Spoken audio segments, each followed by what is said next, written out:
to shul yesterday. God bless you. No, I went to shul all the time. We had a great time yesterday. I went to shul earlier because I went to his house.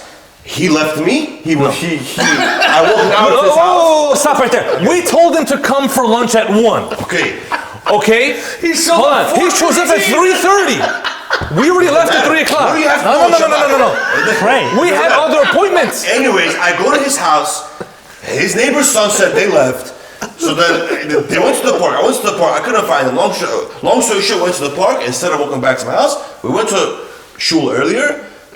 Who's we? Me and my brother went to shul to learn to avoid the hour walk back and forth.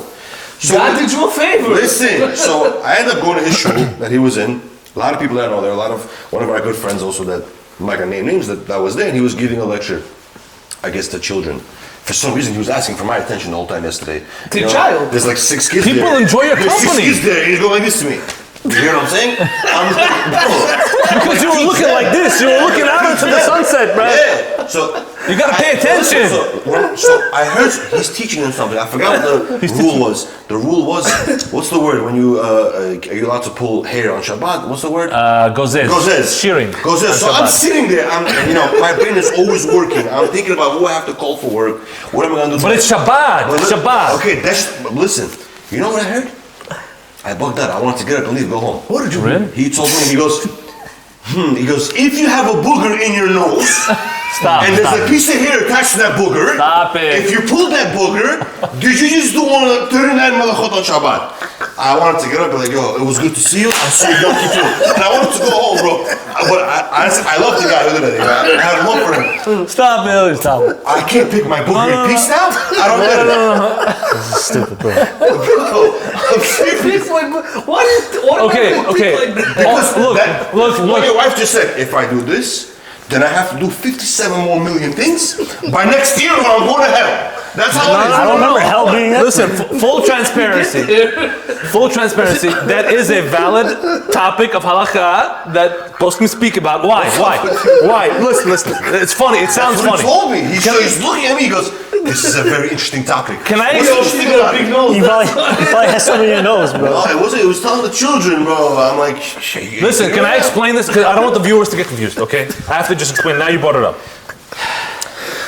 One of the 39 forbidden creative acts on Shabbat is called Gozez, which is called shearing, which is defined by removing hair from a living being. Okay, that's what shearing. You should shear wool from an animal, from a lamb, to create certain parts of the Beit HaMikdash. That's why God forbade it as one of the creative 39 actions on Shabbat. And guess what? A human being has hair. So if you were to remove hair from any part of your body, 2 hairs to be exact, that would be a violation. If you did it on purpose, knowing that's forbidden, and you did it, that would be a violation of Shabbat. So now the question was, if you're blowing your nose, which we're all human beings, we all have noses, we have allergies, whatever it is.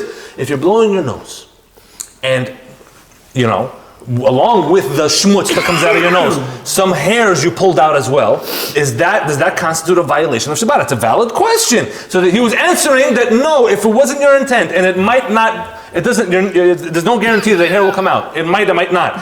And it wasn't your intent, for that reason, it's permitted, it's not a problem. You had to bring this up? Yes, I did. I had to clarify. I did. And there's a reason why I brought this up. There's a reason why I brought this up, right? If there's a book written about boogers, right? No, it's not funny. Is that the whole book? Why are you holding on to that? No, because I'm trying to explain something. Okay, I know what you're trying to say. Yes, because if I keep 100 mitzvot, all of a sudden, the 101 mitzvot I didn't keep on Shabbat, I'm karet from the next life. No one said that, bro. You're overreacting. I'm overreacting. You're the extremist when you say things like that. He's an extremist. No, when you say things like that, that's the extreme. You're telling me that I need to be stoned to the First of all, What kind of conversations happening in this house? No, you know what he would say? He would say, no, you know what he would say? this is complete exaggeration. No, it's not exaggeration. Complete hyperbole. It's not directly towards me. But Exaggeration, hyperbole. No. You need therapy, bro. I'm trying to say that when a person goes into religion, there's a never-ending cycle. But that's the beauty of it. Exactly. Don't you understand? It's infinitely great. He sees the never ending as a negative. Yeah. You see it as a burden. That's the problem. You see it as a burden. So we got to talk about that. Yes. It can't be a burden. If it's a burden, then just stay home, bro. Yes. A lot of people see it as a burden. So Yosef, please. Okay. Enlighten us. Here's what you have to understand, all right? And a lot of people have the same question. The question is, I'm a human being, I have free will. Why does God or the sages of the Torah have to dictate every single step of my life? That's your question, including how I wipe myself in the bathroom, how I blow my nose, There's right? laws for that? Right? Guess what? Baby towel. There are. But Baby wipes. So Shabbat. there are rules, but it's Baby all, wipes. listen, it's all in good time. The message is that every single thing you do in this world is somehow or another, some way or another, connected to serving God. It's the opportunity to serve God, which means to do it the way He wants it done.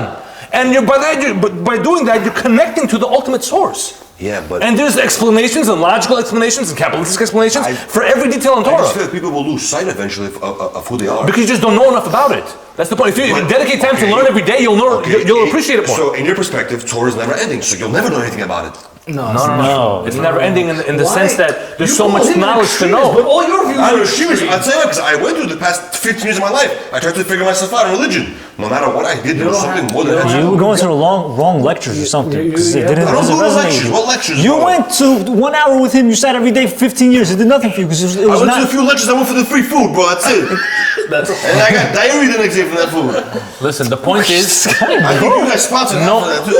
Also. no one is expecting you to become fully religious in a short time. As long as you're Baby, growing that's not born a on drop any a day, a drop a week, a drop a year even, whatever it is, just as long as you're on the way up, and you have to be really doing what you're comfortable with, but what you know in your heart your potential is.